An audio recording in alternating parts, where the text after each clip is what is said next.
Thank you very much, Vasu, and thank you very much, Vani.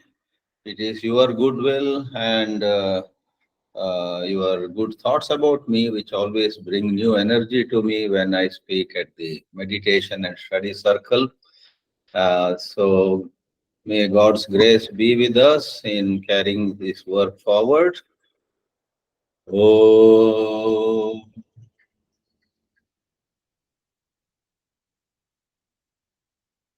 अपार सच्चित् सुखवारिराशेर् यस्योर्मिमात्रं भुवनं समस्तं गुहाहितं तं रमणं गभीरं चिन्ताविहीनं हृदि चिन्तयामि भक्तिं मे निर्मलां देहि चरणाब्जद्वये तव विषयेषु विरक्तिं च भगवन् करुणानिधे.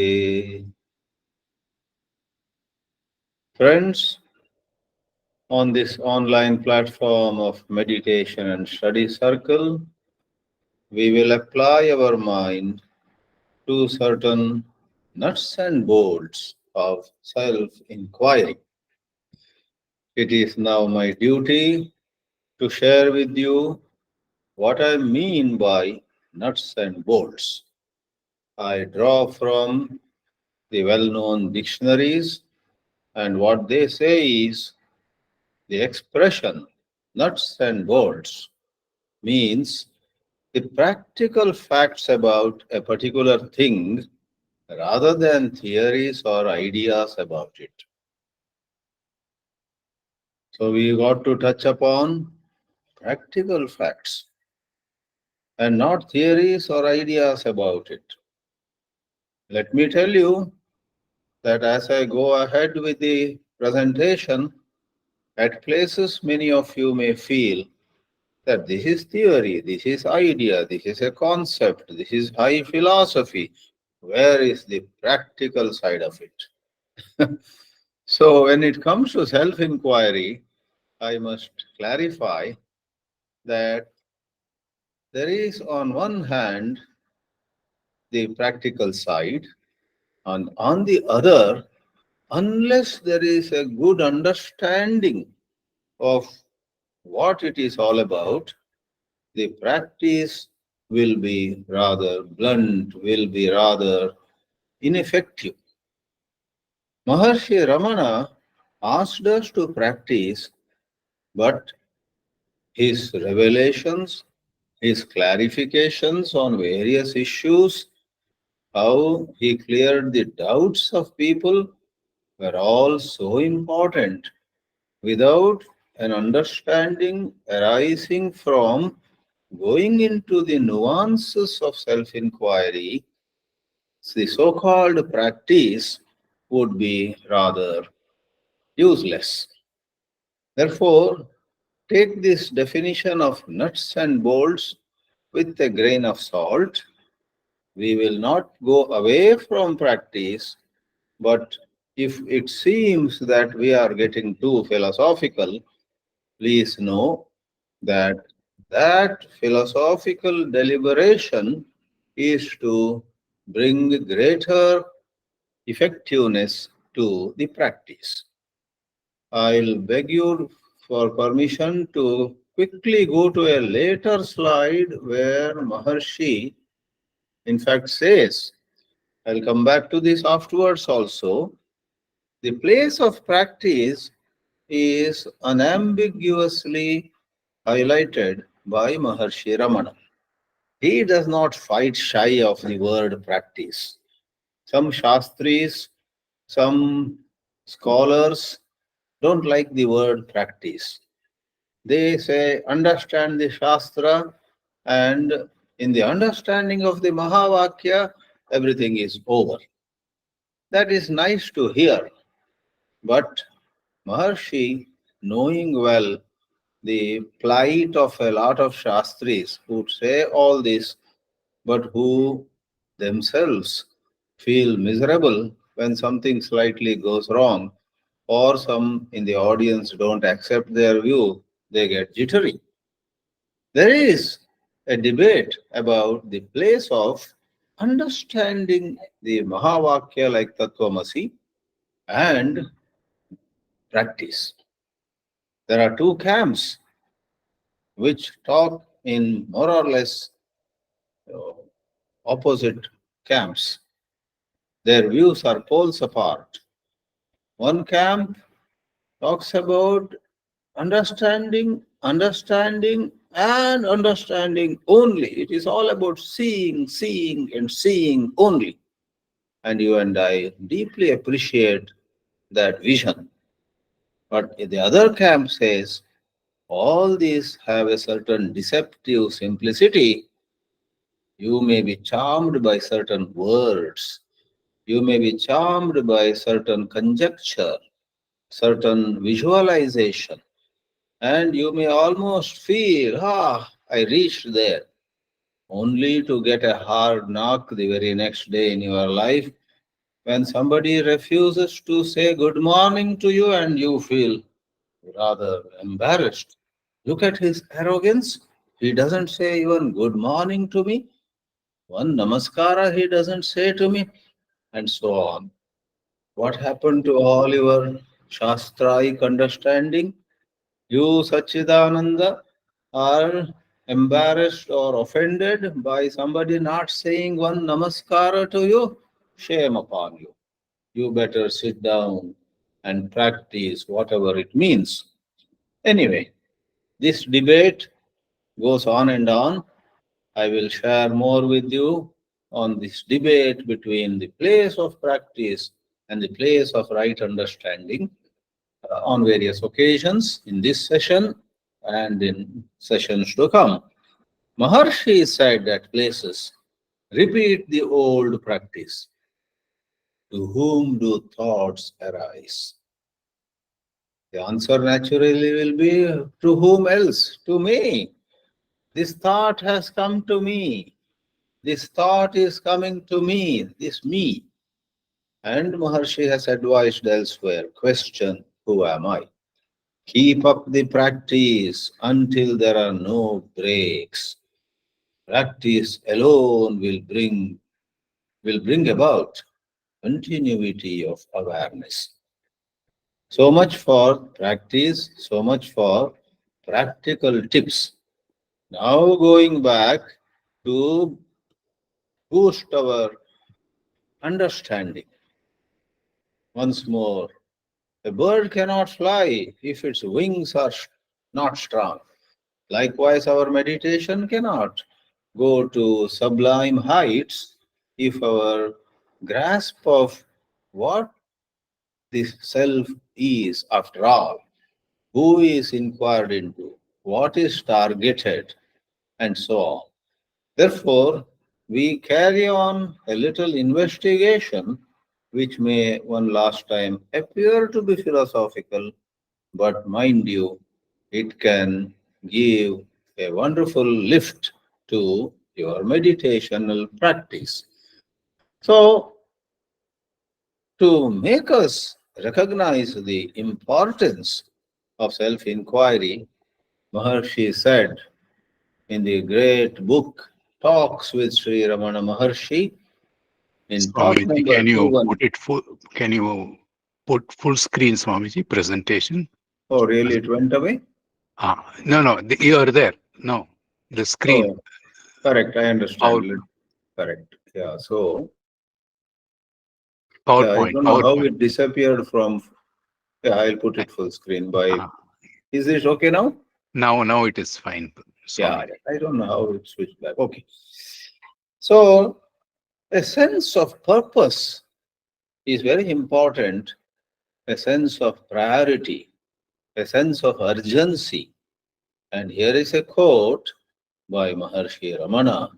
The only useful purpose of the present birth is to turn inward and realize the self.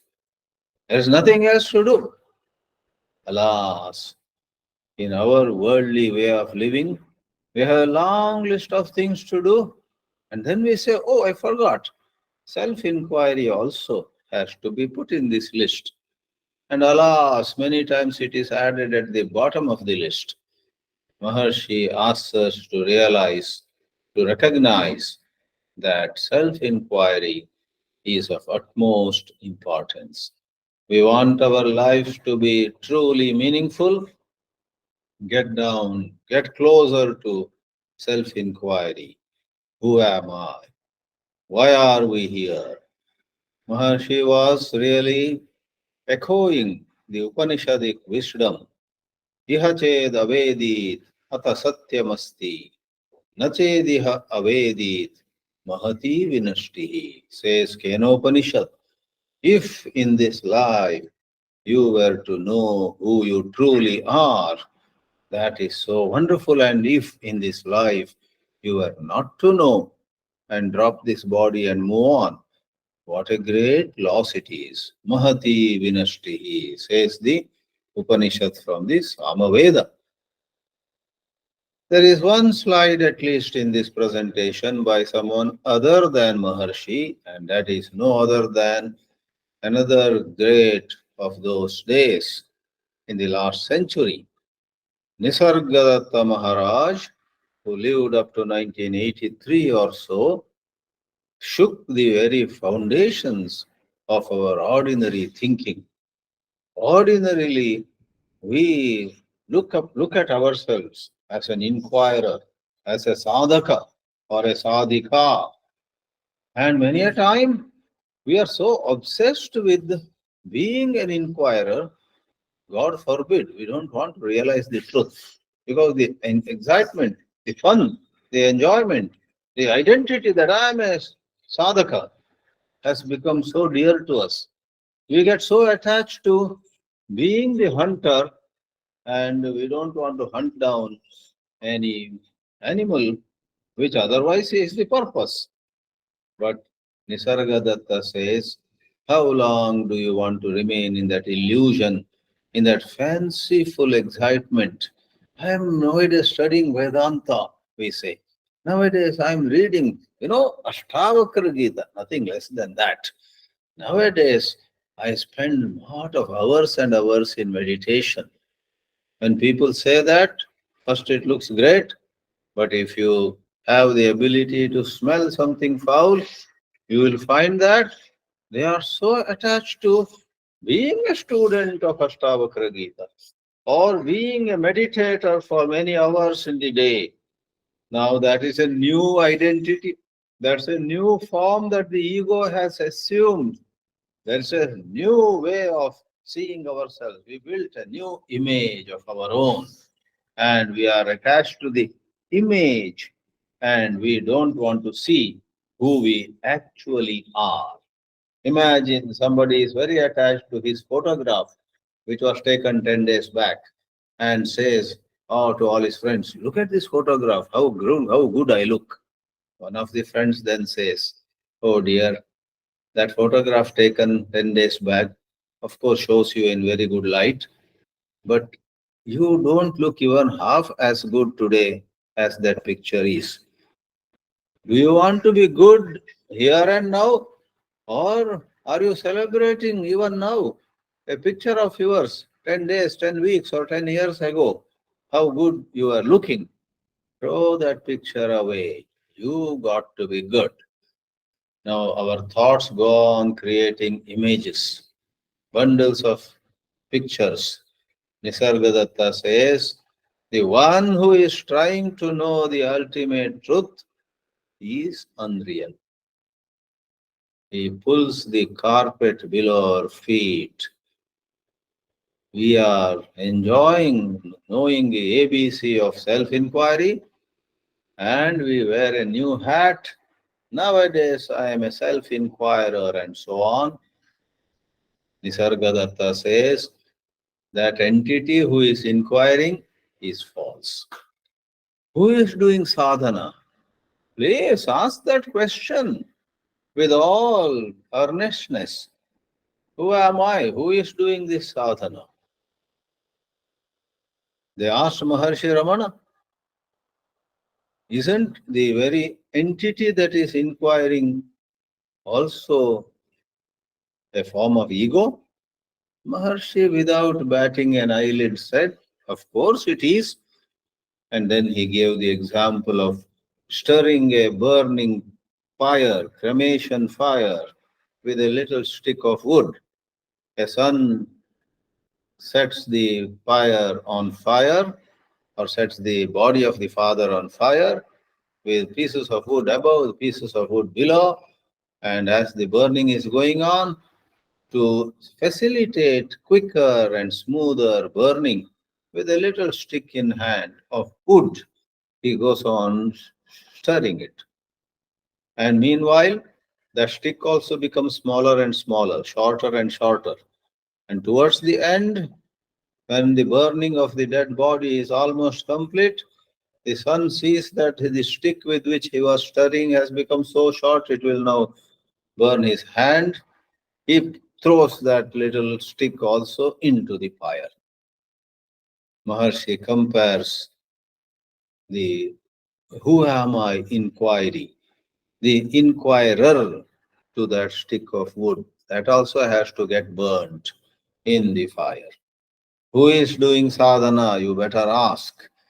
Then what you need to achieve, and your sadhana, the practice, and the you who is doing sadhana, all of them will vanish. You don't vanish. You, the real one, remain. You, the Satchidananda, you, the pure awareness existence, bliss, which has no divisions, which is all pervasive, in which space and time exist, that you become self evident. This is the height of the self inquiry. And Maharshi Ramana also says, if the thinker is sought, you think about something, for a moment, change the gear. Ask yourself, who is thinking about this?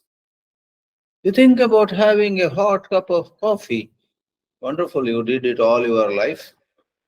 Now, for a change, who is it who wants coffee? I want coffee. Who is thinking of coffee? I am thinking of coffee. Who is this thinker? I. Who else? I. Maharshi says, don't imagine that this I is a monolith made of a single stone. No, this I is made of many memories. There was a time when you never drank a cup of coffee. Many of us picked up the coffee vasana when we were in high school or some even in college. Till then, back at home, our mothers would give us something else. All older people would get coffee. We would get some other, they called it coffee, but it was some kind of kashaya only sweetened by some sugar, right? So how did it begin? First time you took coffee, you wouldn't have liked it. Second time, third time, yeah, give me a little more. Slowly, the memories of the pleasure enjoyed developed and strengthened coffee vasana. So many layers are in this entity that is desiring coffee. Whether it's coffee or some sweet or numerous other desires, all of them. You may say, no, but some of the desires are biology. There is no psychology there. Hunger, thirst, and so on. But we will hasten to add, yes, even in hunger, maybe 20% is biological, 80% is psychological. Many of us go rush and open the refrigerator door, and not because we are really hungry, but we think we are hungry. We're not sure really, but the sight of something delicious. Wow, there is this food which I love. Then, if you feel hungry, you feel so good, you grab that and eat. If you don't feel hungry, you regret, I wish I was a bit hungry. Nowadays, I don't have much hunger. Whatever it is, I love this food so much, I will put two pieces in my mouth. So there is psychology, some amount of biology, sheer biology, maybe in hunger, in thirst, in sexual appetites, and in wanting friends, in wanting to travel. In a number of things we do, to a certain extent, yes, it is biological. Any living organism wants company, wants love, wants to give love, wants to receive love, all that. But for an ounce of what is biological, nature made, God made, for an ounce of it, we have pounds and pounds of, 100 times more of self created, fancy based, imagination based urges and appetites. Many a time we are so mechanical. We just go open the door of the fridge and just because we saw, we hand goes mechanically into something delicious and put it into the mouth. Halfway into the mouth, our own mind says, maybe you didn't have to take it, but you say it's okay, and you eat it. So when we say psychological, there is no intelligence in it. It's mechanical. It's habits. So this thinker also could be a product of an old habit. Maharshi says if the thinker is sought, who is this thinker? Is this thinker real or like modern software in computers or in so many gadgets? Is this thinker a sort of a program which can be undone? Programs can be erased. A software program can be deleted. Applications are installed and deleted on the computer, on the mobile at 100 places. Install and then remove. Can we remove the thinker? And who removes the thinker, if at all? Who can do it? Maharshi says, if the thinker is sought, stay attentive, stay observant, quietly gaze at the thinker in you rather than what you are thinking about, then thoughts will disappear. Is this theory or is this practice? Well, in a way, this is theory, this is philosophy, this is idea. In another way, who can say this cannot be practically pursued? You and I have the capacity to shift our attention from coffee, from gulab jamun, from the new smartphone which has come in the market, which I plan to buy. From the objects, we can shift our attention to that very urge in us, to that very tendency in us, which hankers after enjoying something, collecting something, buying something, and so on. So there is a certain thought. Seek it. Seek the source of it. Seek the structure of it. J. Krishnamurti would say, try to understand the structure of thought. That's where I brought the word monolith. What appears to be a monolith, upon observing the structure, can be found to be made of building blocks, made of influences, made of conditionings, made of memories. Swami Chinmayananji said, what is ego? It is merely a bundle of memories. So the memories are the building blocks of putting together the ego of you and me. When we are active, there is a certain ego. When we are lazy, there is another certain of ego. In 100, in 1,000 things you and I do or do not do, the role of memories, role of conditionings, role of psychology. Many a times you and I can observe. We lie down for about half an hour thinking I need some rest. Then upon close examination, many a time, not always, we find that really I am not tired. I'm very fresh actually. But a habitual thought says to me, look, this is a time for you to rest. You have walked 3 miles and come. After walking 3 miles for 3 miles, I think you should lie down for some time. Wait a minute. Sometimes you may be tired without walking also. Some other time, walking 5 miles also, you are still fresh. So if you are alert, you will see the fact of your life. If you are mechanical, Just because there is a bed which is, doesn't need any adjustment, you just can lie down. Just because the AC is on or fan is on, if it's pleasant, weather is pleasant. Just because two, three others in the house are sleeping, you feel, I think I will also rest. Are you really in need of sleep or rest? Or is some mechanical way taking control of you? These are components, these are constituents of true self inquiry. I borrow a word from Adi Shankaracharya now. He said, upon studying the scriptures, well supported by upasanas, well supported by practices that give us chitta shuddhi, then contemplating on Upanishad mantras, there takes place what is called Samyak Darshana. Maharshi Ramana says in probably letters from Ramanashram by Surinagama, the man who looks only at the pictures on the screen and not the screen itself is troubled by the pains and pleasures that occur in the story. You and I get absorbed in a movie and then we are afraid. Oh, they are trying to kill the hero. Oh, those criminals, who will come and save the hero now? It's a movie. It's not real. But we get so absorbed, so involved, so identified. Maharshi says, the man who views the screen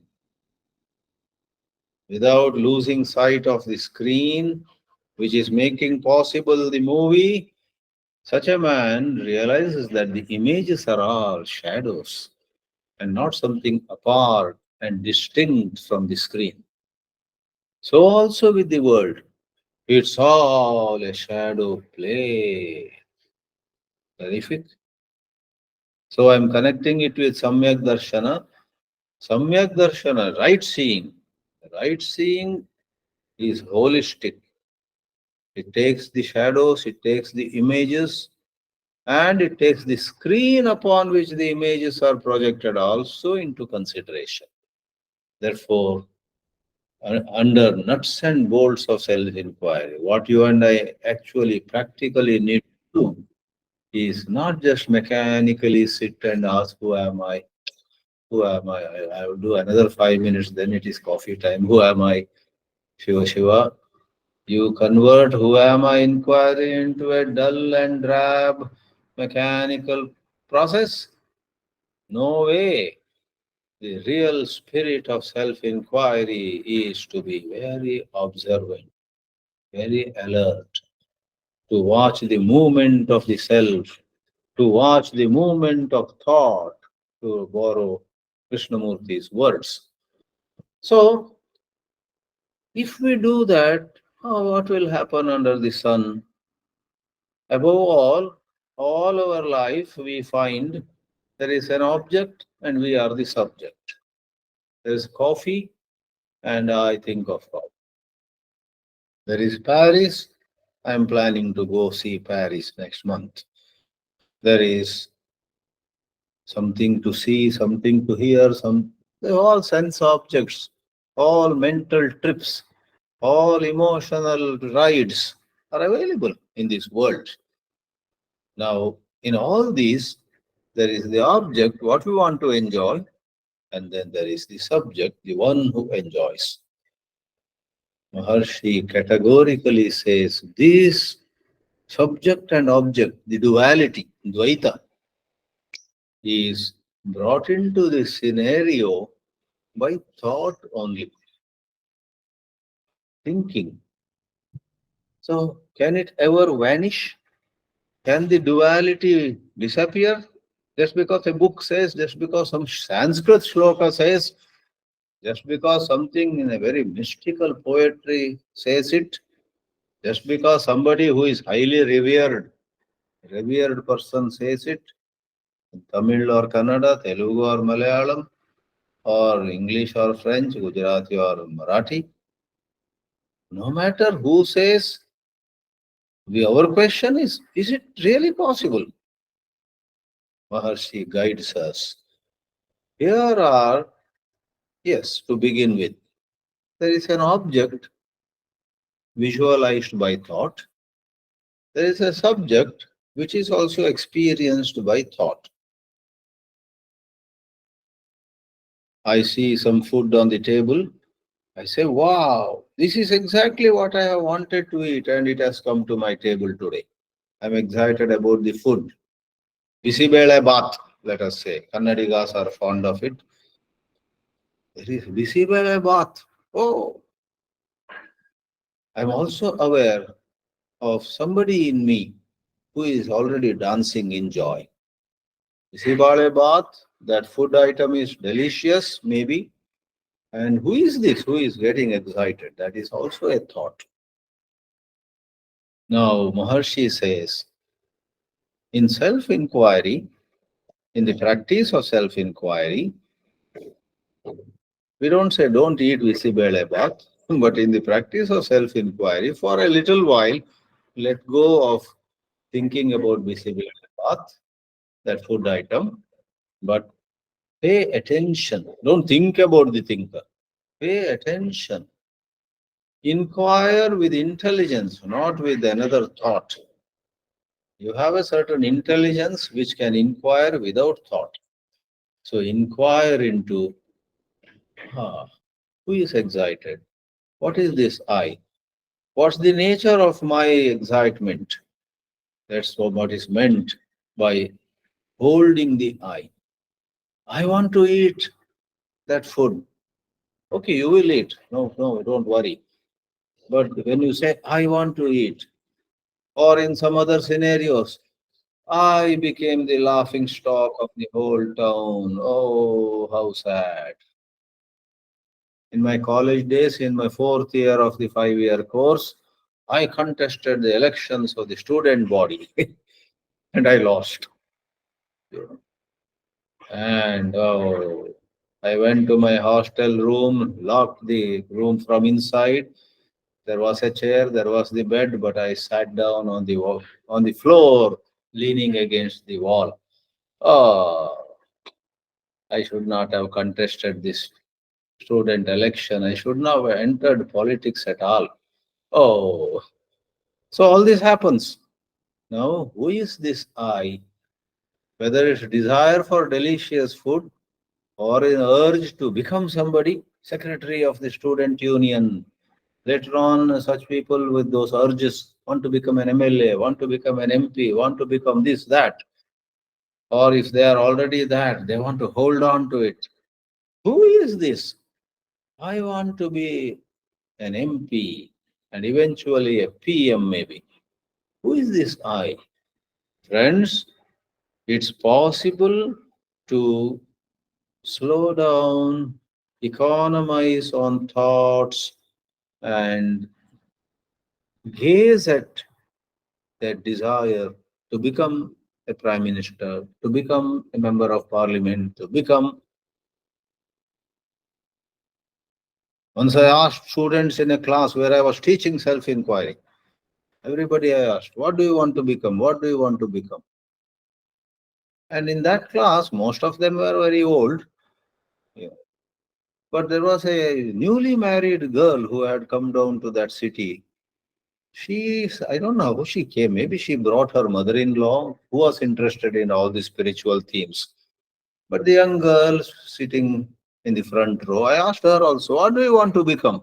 She said, it's okay, Swamiji. No, no, tell me. In fact, she got up and said, I want to become children, a mother of 4 children. She visualized being a mother of 4 children, one in arms maybe, one holding with the left hand, and two others a little grown up running around. Her dream was to become a mother of at least 4 children. So, all right, Maharshi Ramana would say nothing wrong with it. We are not moralizing here. But behind morality, behind right and wrong, behind what is healthy, unhealthy, all that, there is a certain deeper question. Who under the sun wants to be the mother of 4 children? Who wants to be a Vedanta scholar? Who wants to be a Swamiji? Who wants to be a speaker, much invited by many people? Who? And I tell you, it's possible to notice without these words. The words are necessary in giving a lecture, but the actual observation, we don't have to use any words. The words are raised anyhow by thought, by mind, and we need to observe it with intelligence. Maharshi promises us here in this slide, which is again taken from talk number 352. Hold on to I. Hold meaning watch it, gaze it. It is enough. But he admits only competent few can do it. It is enough only to the competent few. To others, others need japa, tapa, upavasa. Others need various vows. Others need various practices. Maharshi respects them. In Ramana Gita, somebody asks him, do niyama. Niyama means some rules we make for ourselves. Some rules. Every morning, in the first 1 hour, I will do spiritual activity. I won't even read newspaper. I won't even take my coffee. I won't. Somebody makes a niyama. Niyama means rule. I just gave an offhand example. Maharshi has said explicitly, niyama upakurvanti prayatne yunjatam satam siddhanam kritakrityanam galanti niyama swayam. When we are not so competent or so mature, a few healthy rules do help. Do help. Upakurvanti, upakaram kurvanti. But as we rise above further and further, then we don't have to let go of the rules. The rules fall off on their own. Galanti niyamaha swayam, he says. So, all our shastras talk about adhikara. Some are very competent. Some others need some more upasana. Now, one more dimension of human life is our fear of sin. If we have committed sin, we are afraid we will be punished. Some people who believe in the Shastras may imagine they'll go to hell. Some others may say, I don't know about hell, but I think because of all the wrong things I did, towards the end of my life, I will have unbearable misery, some disease, some ailment. Oh my, I shudder to think of that, and so on. They fear sin. Maharshi says the person soaked in the I am the body idea is the greatest sinner. It is a suicide. Therefore, go to the root of the matter and let go of the idea I am this body. A few minutes here, a few minutes there, here and there, change the gear. Or I should say, go in opposite direction of where thought generally takes you. Generally, thought takes you towards becoming somebody. Sit for a few minutes and say to yourself, I don't want to become anybody. If God wants me to become somebody, He will make me somebody. That is His business. From my point of view, I am fine the way I am. Somebody started a business, it was successful, made millions and millions of rupees. My business failed 3 times, but I'm fine. I'm okay. What is important is I remain in a healthy state of mind, loving a few people who are with me, paying good attention to some elders in my family, whatever. It doesn't mean that if that person has made millions or billions, I don't have to be concerned with it. So, for a while, turn inward and drop this idea of wanting to become like Amitabh Bachchan or Mukesh Ambani or what is that? Rakesh Sharma, I think, captain of the Indian team, who held the cup. They won the cricket match a few days ago. There's the big news everywhere now. Then when you watch that, I was good in cricket in college days. Why did I leave it? I should have. We want to become like him. We want to become like her. It is all arising from the body idea. I am the body idea. The experience of I am the self is the highest virtue. Fear of sin just gets obliterated. It vanishes in self inquiry. Some of us say, but I have been into Bhakti Marga. Maharshi beautifully sympathizes Bhakti with Jnana. In the quote given here, standing in the middle ground, you and I, untouched by the suffering of either desire or aversion. Raga Dvesha, Ichcha Dvesha. Ichchadvesha samuthena dvandva mohena bharata. There is an expression in Bhagavad Gita. Everybody is born with a baggage, which is dvandva moha. Either we are driven towards something that promises pleasure to us, or we are repelled by something that seems to cause unhappiness to us. We either run into things or we run away from things. So standing in the middle ground, untouched by the suffering of either desire or aversion. So does it mean we just stand there only? No, please move. But move not prompted by your ego. Move as the grace of God moves you. As the grace of that Lord God moves you. In other words, surrender to God. If you carefully listen, you will hear God's advice. Let God handle our life. One more quote from letters from Sri Ramanashramam.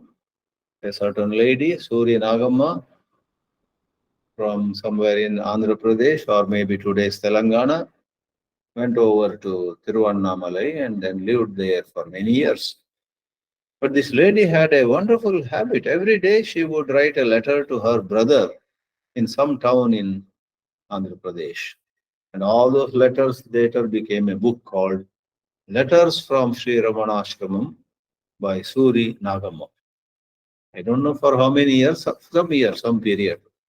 Talks with Sri Ramana Maharshi also was a collection of what Maharshi spoke during a certain, I don't know, 5 or 8 years, something like that. So it's not all inclusive, and nobody was there with Maharshi all the time like that. To resolve inherent desires into one's own self. Earlier we talked of sin. Here we talk about desires. Desires are to be resolved in the self, is real surrender. After that, our burden is his. Maharshi beautifully brings together surrender to God and merging in the self. For in his vision, God and the pure self are no different. Ishvaro Guruhu Atma iti Murti Bheda Vibhagine Vyomavad Vyapta Dehaya Dakshina Murtaye Namaha. All of you know the shloka. God is described as the one truth which appears as God, the ruler, Ishvara, and appears as Guru, the spiritual teacher, and also appears as the Atma, one's own inner self. They are one only. So, to make thoughts resolve into the self. What do you mean by resolving? Resolving, resolution. The matter was resolved. Resolved sometimes is sorted out. You have a desire which is all set to make a division between the object and subject. you say, ah, I will not pursue this. Let me reflect on the pure self. As you reflect on the pure self, as you stay as the pure self, as you stay as the witnessing consciousness, the desire gets resolved. That means it gets weakened, it just vanishes.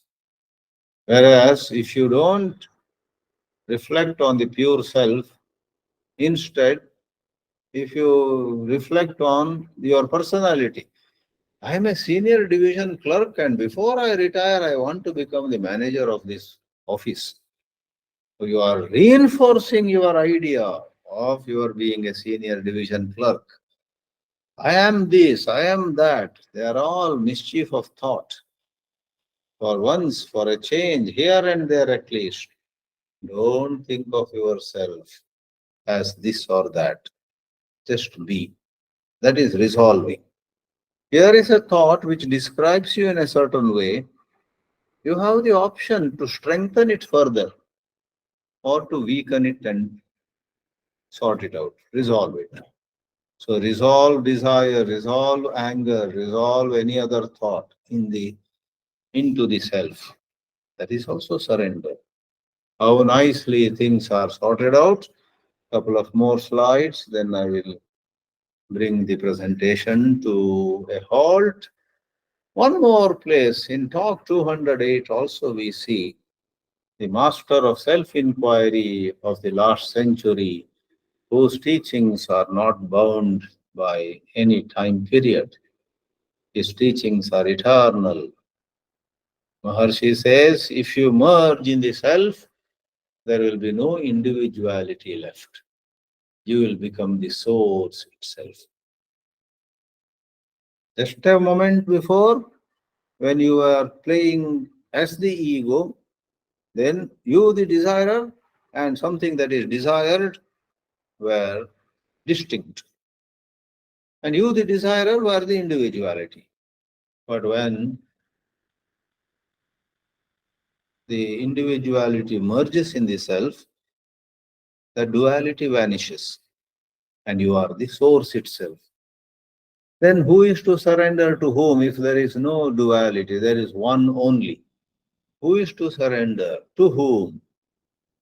That kind of staying in a puzzled state is surrender, is devotion, is wisdom, is self inquiry, says Maharshi.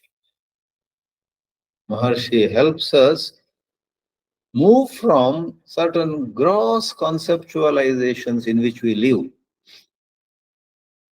You and I live in a lot of gross conceptualization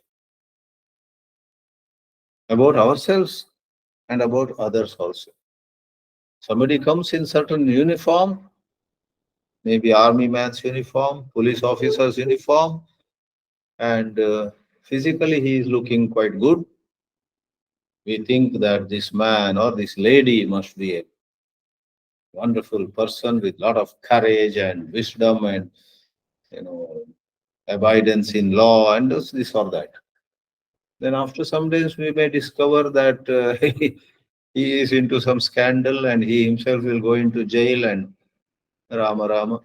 We say, my God, I thought about police officers, about coated, booted, suited people in this world. Even sadhus, you don't know who is a real sadhu, who is yet even now a sadhaka. There are many sadhus who may be in shining orange robes with a big japamala, but they may still be on the path. God bless them.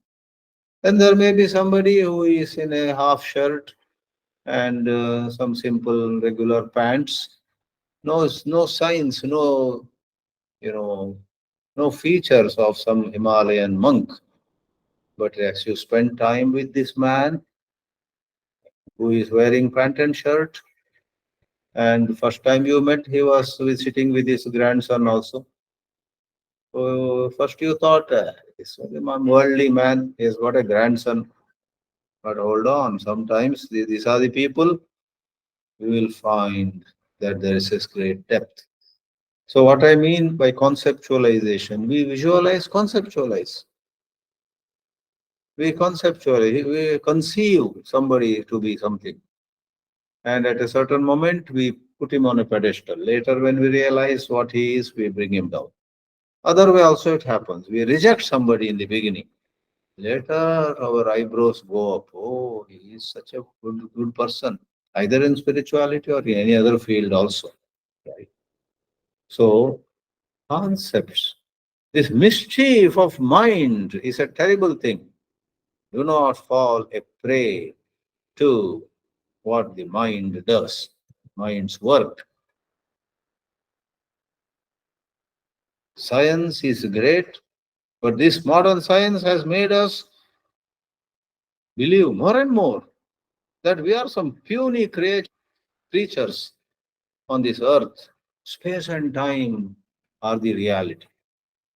Self inquiry, with the proper guidance, with the proper understanding, helps you not just talk, but actually helps you experience how your awareness and even space and time are in you. They come and go, they come and vanish. So Maharshi said at a certain place, you exist even in absence of time and space. Couple of points before we end. Though we use the word practice, let me make it very clear. In our immaturity, the practice involves a whole lot of how do I make my mind quiet? How do I keep away from dirty thoughts? How do I get noble thoughts? How do I sit? How do I breathe? How do I finally realize the self? All kinds of so many hows. We say, yeah, we practice self-inquiry. And we even have some words, how to do it. The technique of Mahayoga, there is a book. So the technique of FOWAI inquiry. But all that is to be taken with a grain of salt. Really speaking, as you rise to greater clarity, greater broad-mindedness, you begin to see the nature of this who am I inquiry. The how and why, etc., all are put to rest. As Maharshi says in this quote, how do we know the self? There is no how, just to be the self. It's like you are in Jayanagar and you are asking somebody, how do I go to Jayanagar? Stay where you are. Don't have to walk one step also. You are sitting and how far are we from July 1st of 2024? The other guy smiles. Are you drunk? We are at or on or in or under whatever, July 1st, 2024. Today is July 1st, 2024. You don't have to wait. If it is Guru Purnima, you want to attend at some Ramakrishna mission or Chinmaya mission or this ashram or that place. Guru Purnima is July 21, another 20 days away. Wait a little. But if it is July 1st that you want to meet, today is July 1st. Like that, how do I realize the self? You are the self already. But to appreciate it requires certain maturity, and these discussions help. Brahma with Brahmaiva Bhavati. Deep understanding of God's grace, God's will makes all the difference. It's only by God's grace that we even think of God. The knower of Brahma becomes Brahma itself. This we saw before, the place of practice. Keep up the practice until there are no breaks. Please note, the quality of practice changes dramatically. Initially, the practice may have solid construction of I, the sadhak, and over there is the goal, and this is the next step, then there is the next step, step one, step two, step three. Oh my God, so much of details. But higher you go, practice becomes no practice. That's to be. To be is not a practice. To be, you are already. So, to do can be repeated, can be broken, can be stopped. In doing something, right? Somebody asks me to clap, keep clapping. I go on. And immediately in between, you stop. I stop. Clap again. Stop. Stop. This is doing. But if somebody says, be Swami Chidananda, I am Swami Chidananda already. Be again. Whether he says be, do not be, I happen to be whatever I am in the example. So the pure self is what we are. Practices become no practice. Last but not the least, spiritual practice of self inquiry takes us to higher planes of unbiased observation. And for heaven's sake, do not imagine the intelligence that observes thoughts, that observes pain, that observes a certain hurt, the awareness that knows a certain gratification, certain elation. You and I go through all that, right? But there is a certain awareness which has certain intelligence. Please, for heaven's sake, do not imagine that that just observes and cannot do anything. It may do anything. It is Sarva Shakta. Yes, Sarvajnaha, Sarvavit, Sarveshwaraha, and so on is said in Mandukya Upanishad. There is a certain pure awareness which is Sarveshwara. It knows everything of the waking world. It knows everything of the dream world. It knows how Sushupti has no ego, no thing at all. It knows the three states of experience, the three periods of time. It knows all the causes, all the effects. So when one abides as the self, certain divine power takes charge of one's life. And the truth dawns that mind and thoughts are not necessary to function in the body. We have excessively invested in nurturing, cultivating a smart, sharp mind. Excessively. We have excessively given importance to university education, traveling abroad, occupying some chair in some esteemed institution. We have excessively attached importance to going up the stage, saying something. Excessively, we have given importance to a book coming out in our name. These are all foolish exercises.